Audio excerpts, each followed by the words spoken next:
ఇప్పుడు చైర్మన్ గారి చేతుల మీదుగా రాఘవేంద్రరావు గారికి జ్ఞాపిక ప్రదానం. కమర్షియల్ సినిమాలకి, కలర్ఫుల్ సినిమాలకి, అందమైన పాటలకి కేర్ ఆఫ్ అడ్రస్ మా రాఘవేంద్రరావు గారు.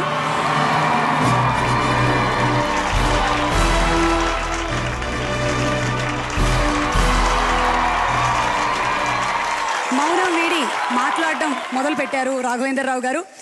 మరి ఆ సౌందర్య లహరి, ఆ వాక్ ఝరి ఏమంటున్నారో విందాము. అందరికీ నమస్కారం. 20 ఏళ్ల ప్రయాణం. 20 ఏళ్ళలో 15 ఏళ్ళు నేను ప్రయాణం చేశాను ఈ టీవీతో.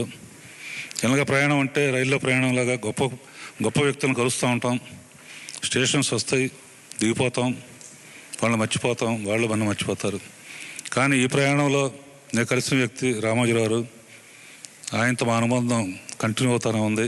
ముందు ముందు కూడా కంటిన్యూ అవ్వాలని కోరుకుంటూ సెలవు తీసుకుంటున్నాను. All the best.